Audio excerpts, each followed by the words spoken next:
فریبرز اونجا نمیذاری بهت دست بزنم. حالا اشوه میای برای من؟ آره اشوه میای؟ اوه خدا قیافه‌شو ببین. اون موقع که میخوام نازت کنم ناز میکنی. حالا اومدی اینجا واسه من ناز کردی خودتو.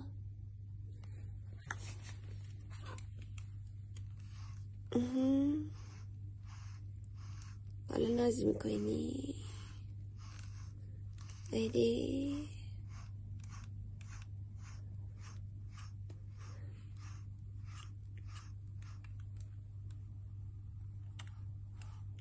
لوش لوش لوش لوش لوش.